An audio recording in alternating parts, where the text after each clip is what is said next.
Hey there everybody, Kevin here from the MSOTD Rocks YouTube channel, and today I'm going to be doing another special top 5 video of emerging bands in the scene. So we're going to be taking a look at our personal top 5 favorite emerging bands from the scene that are all female fronted.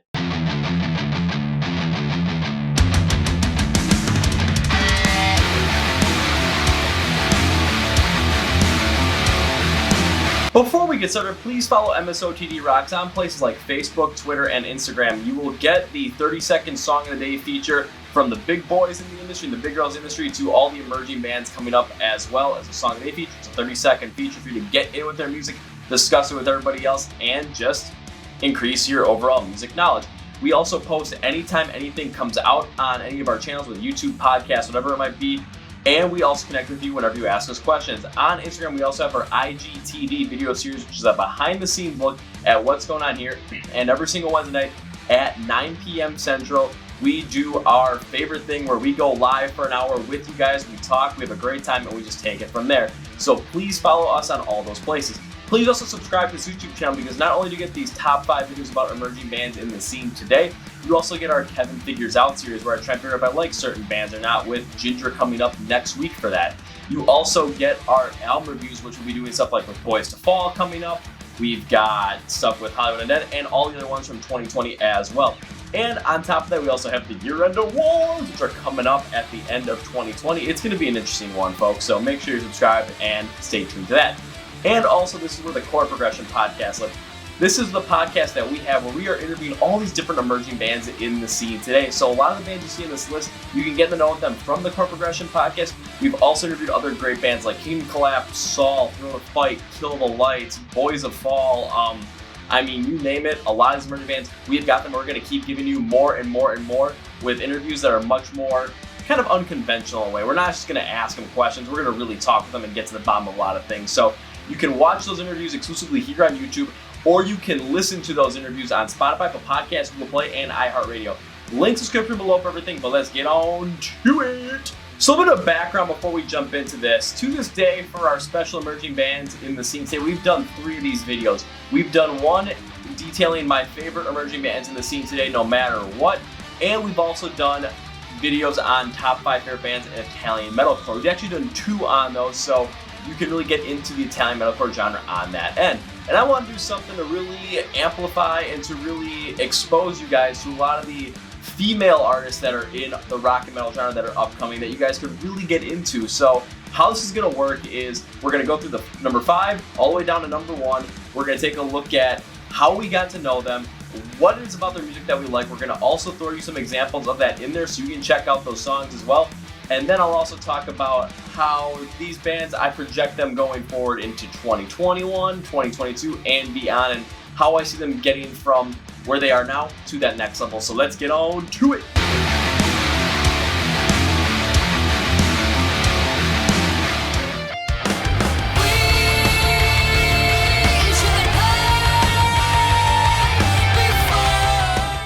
Number 5 is the band Aldrabanda out of Sweden, and how I found out about them was, of course, how I found out about a lot of these bands, scouring through Instagram, just seeing what comes up, seeing what I can find, end up finding their sound. And I decided to take a look at it because it sounded like an alt-rock sound, and I looked at their song Magnetize, listened to it, and I thought, you know what, I really want to talk to this band, and boom, we had them on the Chord Progression podcast back in August, and it was one of my favorite episodes because taking a listen to it, I mean, it was just a lightning rod from Dirty Dan to Sana to everybody. It was just an absolute lightning rod of an episode where the conversation flowed incredibly well, and there was just so much positivity going through that.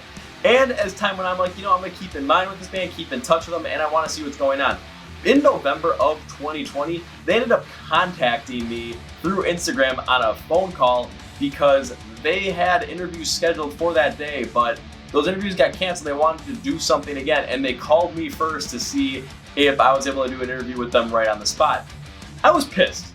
Not because they asked me, but because I was not here. I was not able to shoot a podcast right at that given moment, and I really wanted to.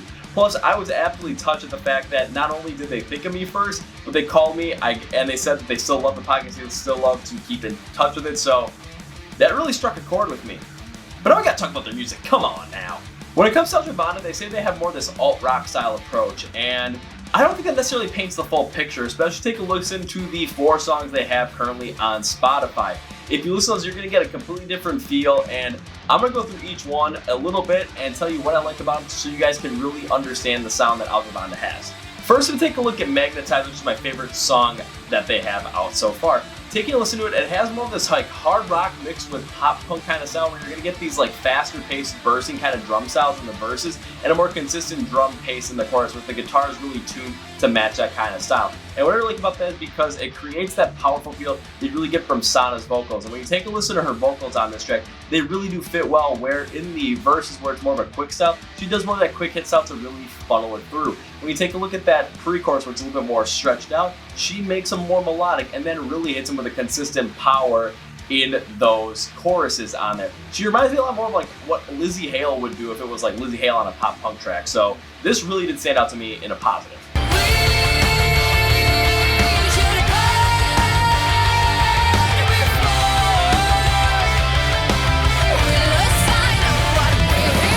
When I took a listen to Touch, it was really interesting because it had a much slower pace. It had this like down-tuned guitar style as well, so it was slower, heavier, and Sana's vocals were much softer. When I thought this was like a lighter style of an In This Moment track in a way, so it was really interesting to see how they could play off that gothic style.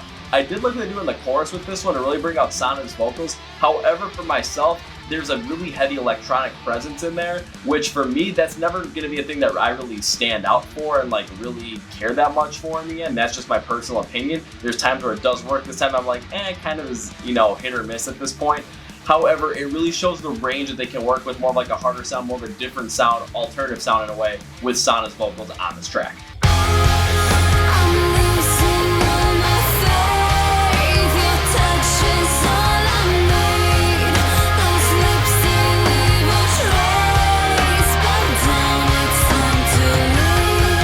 Now we go to That Kiss, where this song, it's not one that I personally care for all too much because it is done with a really heavy electronic style in it.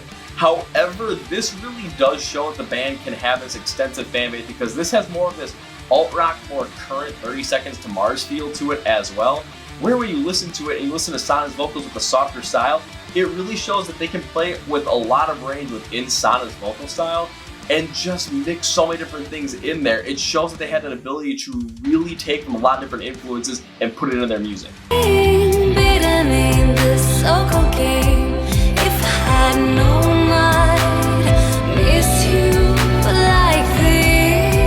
Now we gotta go to Life, and when I take a look at Life and listen to it, it really shows that they can go with that rock anthem kind of style, because when you listen to the instrumentation, it really doesn't stand out way too much, but what it does is it creates this powerful driving force that really lets the vocals shine. And when I took a look at Sana's vocals in the verses, they had this very powerful style that you looked at and you listened to, and it really gives you a vibe that a lot of women in 80s rock really had. So it really does work out well. Plus you get some male vocals in there to kind of complement them and do a contrast style. It really does work out well to bring that all full force and forward.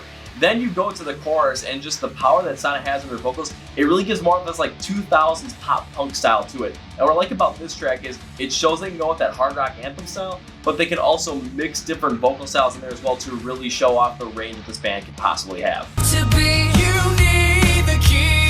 I'm gonna make you see, no more make believe, you just go.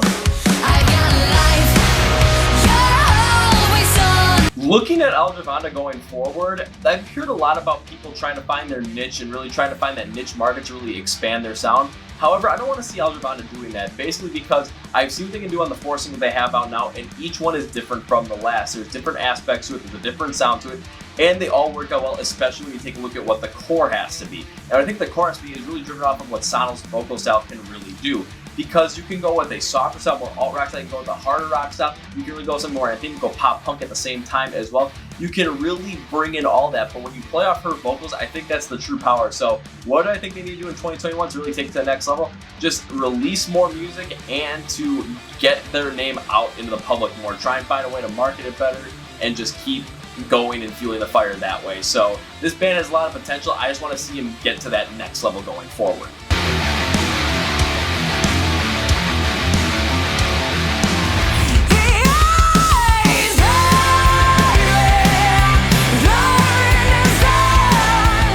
At number 4, going back to Sweden once again. We have the band Thunder Mother. And how did I find out about them? Yeah, it was going to be Instagram again. What do you expect from me? I found their sound on Instagram, and when I listened to it, right away it gave me this full-on vibe and full-on feel of like 80s rock music, but like that 80s anthemic party rock music that I listened to with my dad when I was younger, and we'd like air guitar in the basement. I was like 2 or 3 years old. Can you imagine 2 or 3-year-old me air guitar? And it probably looked like I was like couldn't really do anything. Man, I wish there was a video of that, but that was like 96 or 97, and my dad had the camcorder, but he was air guitaring with us, so there was no one recording on that. I had Guernica and Emily on the podcast, well, and it was just fantastic talking to them, seeing where their influence came and just kind of what they were doing at that time, due to the fact that the episode was shot, I believe it was either in August or September, so we were talking about, yeah, it was September. We were talking about all these different things going on with COVID, how they were doing COVID-friendly shows on top of a fire truck, which I thought was absolutely incredible, and talking about going forward 2021, hopefully seeing them cover the US, and might even take out a bank loan because the band said that they would go with me to Wolski's here in Milwaukee to open it and close it in the same day. Who's gonna take all my money, girls? Or maybe, I don't know, whatever's fun. Taking a look at Thunder Mother's musical style, they really take that 80s kind of hard rock feel that's like really anthemic, really powerful, really forceful, and mix it with more modern rock twist. So I looked at their influence and it had a lot of like 70s groove rock, again, modern influence, but their biggest influences were AC/DC and Motorhead, and I think AC/DC is the perfect complement for this band going forward. And when I listen to it, that modern rock twist, you do get that heavy 80s feel, but you do get a little bit more of that modern feel to it, which I really do like. And again, this really throws me back to going and playing air guitar in the bass with my dad with when we listen to bands like Van Halen, ZZ Top, and Poison. It really brought back those feels and really brought back those emotions. So I'm like, you know what? I am a big fan of this.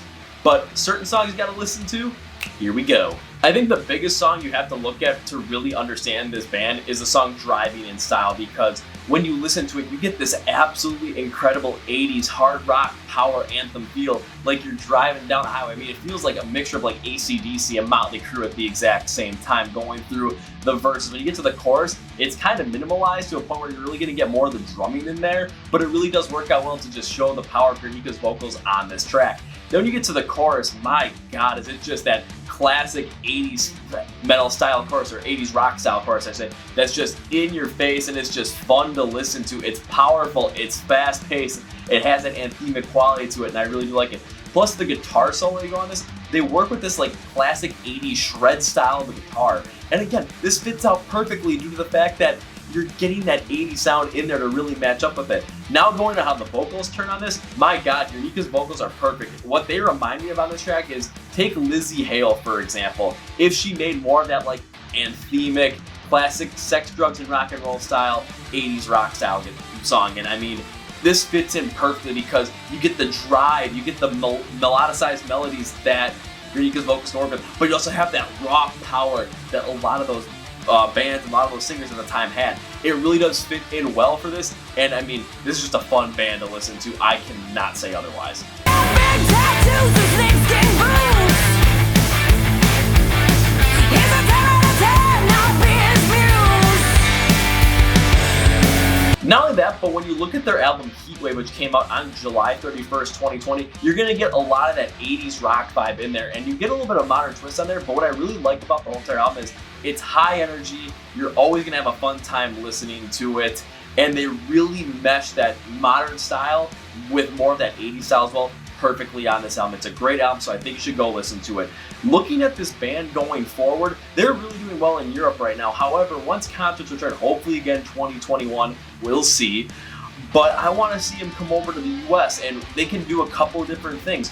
One, they can get on a tour with a band that is from the 80s that's on a headlining tour. I'm thinking like, think Motley Crue. I know AC/DC coming out with their new album, which I think just came out. Yeah, if they're able to come over and open for them on a US tour, oh my God, would that be perfect. The second is potentially opening for a band here in the US again that's more modern hard rock, but also could really fit that style. I think Hailstorm is the perfect one.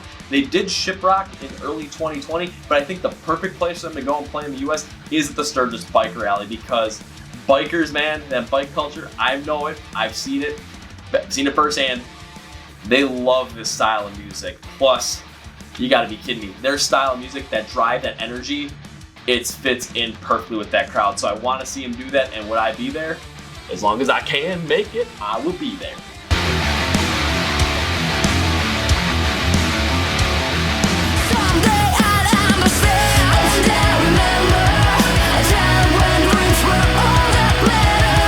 At number 3, we have the German hard rock band Venues. And how did I find out about them? Again, this is me scouring through Instagram. I think this one really came up with the comments and the likes that we were seeing on our posts. So I listened to their stuff and I'm like, yeah, let's see if we can get them on the podcast. And bing, bang, boom, here they were. I had a great time talking with them. Plus, one thing I learned on the podcast was from their first album to now, the singer has changed.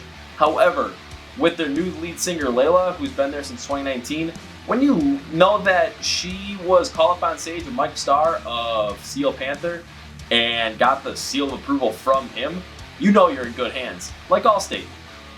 That's a weird plug for Allstate, but they're not a sponsor. Maybe I should get Allstate. Maybe that would help. I don't know.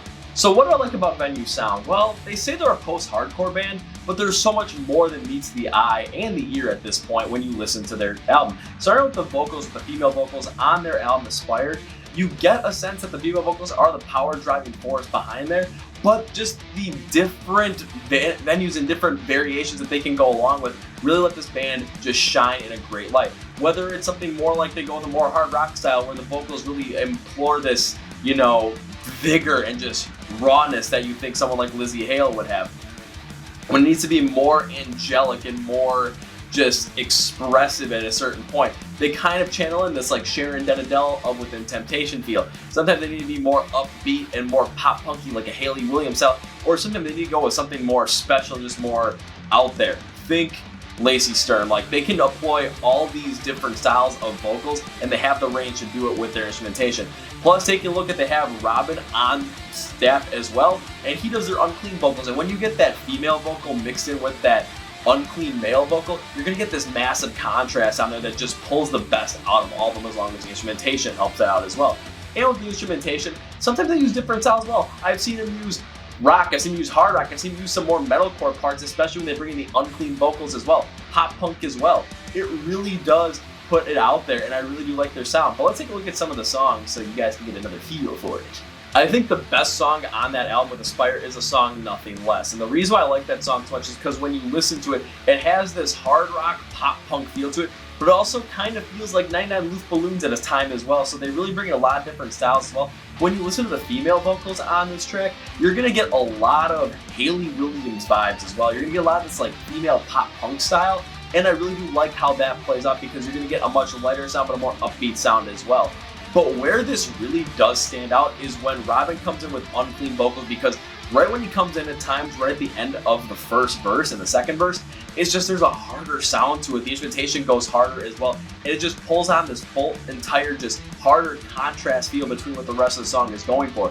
But the biggest thing is the fact that that pacing is just kept up to the whole entire thing, and the transitions are so well done within those certain parts that this song feels really like a full cohesive unit that is really powerful.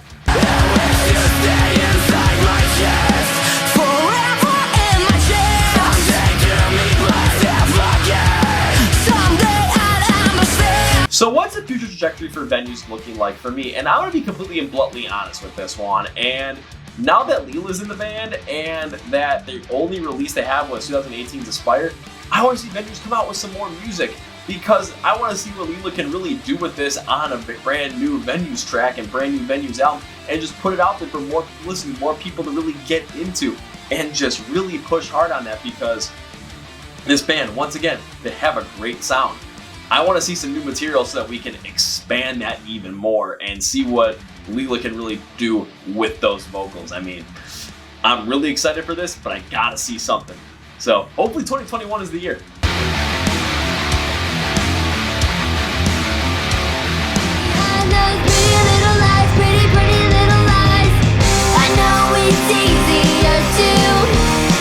At number 2, we have the Houston pop rock and more rock band called Rosie. And how I found out about them was there's this Instagram account called femmetal_LML. and they really take a look at a lot of the females upcoming in the rock and metal genre, and they do things like artist cards where they promote certain artists. They also do interviews with them, and I was taking a look at the artist cards to just, find some more emerging bands, see what's going on, and I landed on their drummer Molly, and I looked in their music that was released on their website but not really released on Spotify because I think they're doing some rebranding stuff. So I was like, I do like their sound, but I want to see more of this. I want to hear what they're going on and doing in 2020. So I thought I asked for an interview, and yeah, I did. And were they on an interview? Did we feature their first full single as their rebranded Rosie? Yeah, you better believe we did, because that interview was absolutely insane. It was so much fun having the girls on the show, both Molly and her sister / frontwoman Zoe. And once they come out with new material, are we gonna have them back on the podcast? You better believe we are. I already have that set up. Taking a look at their style, when I listen to those, let's call them the unreleased tracks or the hold off tracks, what I got from Rosie was more of this pop punk / pop rock kind of vibe. So we're gonna get something more upbeat in terms of the style of music that has a rock base to it. And normally with the pop rock styles, you know me, I'm a little bit more hesitant towards that.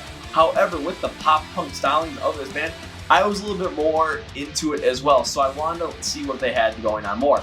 Then they had their Come As You Are cover, and when I took a listen to this cover, again by Nirvana, one thing I always say about covers is I don't want to hear the exact same thing that the original band did. What I want to see is what you guys can do with it, however with your sound, but I want to see you at least make an attempt to really understand the emotion, understand the impact the song was going to have from the original, and really get a great mixture of that. A perfect example of this is The Sound of Silence by Simon & Garfunkel and the cover by Disturbed.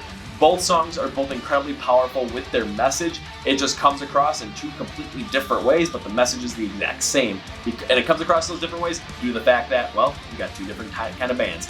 When I listen to Come As You Are, what you got from the instrumentation was more of this Rosie style, where it's going to be a little bit more grungy in a way, but it's going to have that pop rock and pop punk feel, so it's going to be a lot lighter in terms of the sound of the instrumentation.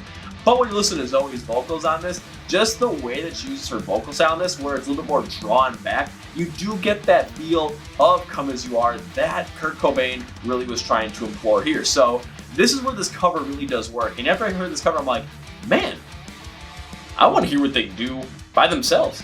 Can we get a new song? And in September, we did.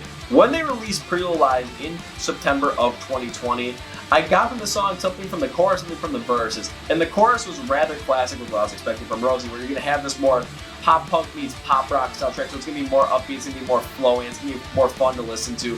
But you guys know me, I always want to hear something a little bit more than just that. And this is where the verses come in, because the verses really kind of strip everything away. They have the guitars playing very minimally, and they have the drums really kind of just letting this beat flow in a certain way that's powerful to let Zoe's vocals really shine. And what I like about the vocals is they're more in your face in a way, not full on punk rock, but I call it like slam punk, where it's like slam poetry and punk at the exact same time. And what I like about this is the fact that they're taking their sound and really kind of putting it in your face right there with that power. And then once the chorus hits, they're really drawing you right into it with more of a flowing kind of style that's still upbeat and fun, but still has that same vigor that the verses had. So I was really excited to hear this, and I can't wait to see what they come up with next. I know it's easier to fall apart. Never expected you to. For the future trajectory of Rosie, I know they're working on more new music to release, and I'm really hoping that they get that out soon. What I want to see from them is, at this time, they're working on some different connections. I know they're playing some smaller shows. They're doing something with Lita Ford in December of 2020, which is absolutely huge. So what I want to see them do is use those connections so that once we get more concerts to come back in 2021, post-COVID, hopefully once again, that they're pretty much on the forefront of a lot of those bands' minds to be potential openers, whether it's more regional openers or more national openers, whatever it might be, because they have this flowing style that really does work out well. So we kind of need some more music from them, but we also need them to have that connection, to have that vigor to really come out there and take that next step to being on a little bit more of a national player level in terms of opening up for some bigger bands. Well, it be that time. Who's number one?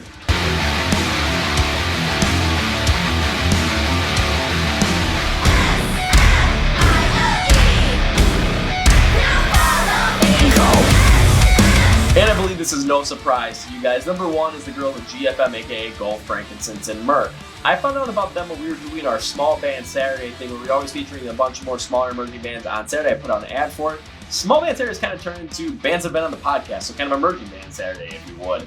And they sent me some of their music, and also I'm like, oh my god, is there a way I can get these girls in the podcast? I ended up having the podcast twice so far. Once in the middle of 2019, which was more of like an over-the-phone thing, and then once at the end of 2019, where it was my second ever video call interview, and them and King Collabs kind of set me up for these, more video call interviews, which we've been doing ever since episode 54, 55, and we're on like episode 120 something now, so oh yeah. But in the end, I was gonna go and see these girls 3 times, counted 3 times, in 2020. But of course, you guys know what happened. COVID happened. How could this happen to me? However, they did play a show up in Green Bay in July of 2020. And was I there? It was my first concert in 4 months. Hell yeah, I was there. I had the Guy Fawkes mask on. It was kind of funky. And once the girls got playing up there, once a mosh pit started going from the front, I couldn't resist. It was mosh time. And it was awesome because I got to meet the girls after the show, talk to them a little bit. I ended up getting me one of their skateboard decks, which is right over here, next to the Rosie one actually, so kind of cool. You got number 2, number 1 right there. And the girls signed it as well, which is absolutely incredible. I am hoping to have the girls back on the podcast before the year is out, so we can talk about other things that happened in 2020 and look forward to 2021. But let's talk about their music. Come on now. So why do I like GFM's sound? And it's a pretty easy thing to understand. When I listen to their sound, they classify it as something called beautycore. And when you're trying to figure out what beautycore is, this is the best way I can describe it. Imagine if Paramore and A Day to Remember had a baby. And what I mean by that is when you get to Paramore, you get these faster paced, more pop punk style tracks that GFM really does work off both. However, they have the genre blending power that A Day to Remember has. Plus, they really use a lot of those harder sounds, more those metalcore sounds with unclean vocals, on which we'll get to. When you take a look at some of the songs they've released, take a look at something like I Don't Need Your Fantasy, where it has more of this pop punk, more just in-your-face style vibe, which I really do like, and I'll get to that even more later on. Take a look at the song like Give Me a Sign, where it has a lot more of this pop punk kind of feel to it, where you really kind of get more of that, energetic, upbeat kind of stuff. Then you go to a song like Never Again, where you really get this harder, more A Day to Remember kind of blendy feel in there with harder instrumentation, unclean vocals, and then a chorus with clean vocals, more just melodicized pop punk sounds. It works out really well. One thing I like about this is the versatility in the vocals. When you take a listen to what Maggie does, I almost said Maddie, Maggie does, along with CJ and some backing vocals as well, just the mixture that they're able to work with on some of these songs is absolutely incredible because Maggie has the power to work clean, and she also has the power to work like this sinister, unclean kind of style. I know I said take a look at Give Me a Sign, where you're going to get that cleaner, more impactful but powerful, energetic style that she has. And then you take a look at a song like Never Again, you're going to get some unclean vocals there, and she's just like, how do you do that? It's pretty dang interesting. Trust me, you want to hear these girls play.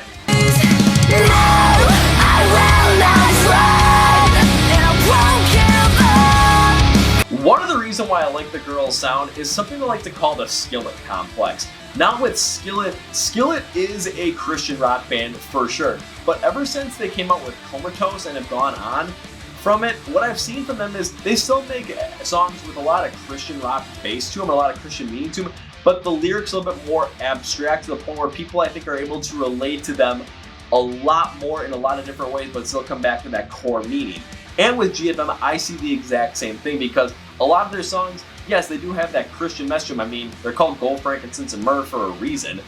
But when you listen to the songs, you can take them in many different directions that also relate to that message, but doesn't necessarily take the Christian route. And this is what I think has a lot of power for them because it allows so many more people to really get into their sound and really get into the whole entire feel of the band without necessarily having to follow within that Christian realm. It allows them to go with so much wider of a fan base. It is rather incredible. GFM's Operation Takeover EP came out in September of 2020, which is the follow-up to their Oh the Horror EP, which came out in 2019.